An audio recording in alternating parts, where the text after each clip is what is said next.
नहीं थम रहा यूजीसी और आरक्षण पर संग्राम। सवर्णों की हुंकार से बढ़ा सियासी बुखार। जंतर मंतर से उठी ऐसी दहाड़ कि लखनऊ तक मच गई हलचल। आखिर निशाने पर क्यों आई सरकार? हजारों युवाओं ने भरी हुंकार। योगी के मंत्री ने भी संभाली कमान, लेकिन हर्ष दुबे को लेकर छिड़ा ऐसा बवाल। दिल्ली से लखनऊ तक उठे सवाल, क्या होने जा रहा है फिर से कुछ बड़ा बदलाव? देर रात पुलिस के भी छूट गए पसीने। हर्ष दुबे की एक मुलाकात से मच गया नया बवाल। क्या अब आर पार की लड़ाई का होगा ऐलान? वीडियो में जानिए आप भी हर एक बात। जी हां, जिस आंदोलन को कुछ लोग कुछ दिनों का शोर समझ रहे थे, वही अब सियासत की सबसे बड़ी बहस बनता दिखाई दे रहा है। दिल्ली के जंतर मंतर से उठी आवाज अब सिर्फ राजधानी तक सीमित नहीं रही, बल्कि उसकी गूंज लखनऊ के सत्ता के गलियारों तक सुनाई देने लगी है।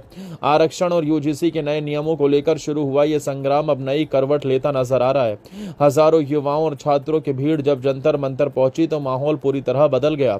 हाथों में तख्तियां थी, नारों की गूंज थी और बदलाव की मांग को लेकर ऐसी हुंकार थी जिसने हर किसी का ध्यान अपनी तरफ खींच लिया। जैसे जैसे भीड़ बढ़ती गई, वैसे वैसे सियासी तापमान भी चढ़ता गया। हालात ऐसे बन गए कि दिल्ली पुलिस और सुरक्षा बलों को मोर्चा संभालना पड़ा। लेकिन सबसे ज्यादा चर्चा इस बात की होने लगी कि आखिर इस आंदोलन की धमक अब उत्तर प्रदेश तक क्यों पहुंच रही है। दरअसल प्रदर्शनकारियों का कहना है कि अब व्यवस्था में बड़े बदलाव की जरूरत है। उनका तर्क है कि सरकारी सुविधाओं और सहायता का लाभ उन लोगों तक पहुंचना चाहिए जिन्हें वास्तव में इसकी जरूरत है। इसी मांग को लेकर जंतर मंतर पर बड़ी संख्या में लोग जुटे। वहीं यूजीसी के नए नियमों को लेकर भी युवाओं में नाराजगी दिखाई दी। प्रदर्शन में शामिल लोगों का दावा था कि शिक्षा और अवसरों से जुड़े कई मुद्दों पर खुली चर्चा होनी चाहिए। मगर असली हलचल तब मची जब आंदोलन से जुड़े प्रमुख चेहरे हर्ष दुबे अचानक लखनऊ पहुंच गए। यहां उनकी मुलाकात उत्तर प्रदेश के उप मुख्यमंत्री ब्रजेश पाठक से हुई और दोनों की प्रेस वार्ता की तस्वीरें सामने आई। बस फिर क्या था, आंदोलन के भीतर ही नई बहस छिड़ गई। कई लोगों ने सवाल उठाने शुरू कर दिए। कुछ आंदोलनकारियों का कहना था कि जब लड़ाई राष्ट्रीय स्तर पर लड़ी जा रही थी तो फिर अचानक ये मुलाकात क्यों हुई। वहीं दूसरी तरफ कुछ लोगों का कहना था कि अगर सरकार बातचीत के लिए तैयार है तो संवाद में कोई बुराई नहीं है। लेकिन इस मुलाकात ने आंदोलन के भीतर ऐसा भूचाल ला दिया जिसकी किसी ने कल्पना नहीं की थी।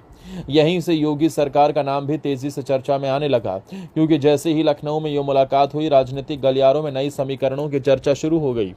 कई लोगों का कहना था कि जंतर मंतर की दहाड़ अब सीधे सत्ता के दरवाजे तक पहुंच चुकी है।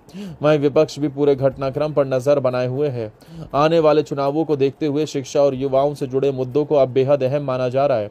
यही वजह है कि इस आंदोलन की हर गतिविधि पर पैनी नजर रखी जा रही है। राजनीतिक जानकारों का मानना है कि अगर ये आंदोलन आगे भी इसी रफ्तार से बढ़ता रहा तो आने वाले दिनों में इसकी चर्चा और तेज हो सकती है। उधर हर्ष दुबे ने अपने ऊपर लग रहे आरोपों का जवाब भी दिया। उन्होंने साफ कहा कि सरकार को मांगों पर विचार करने के लिए समय दिया गया।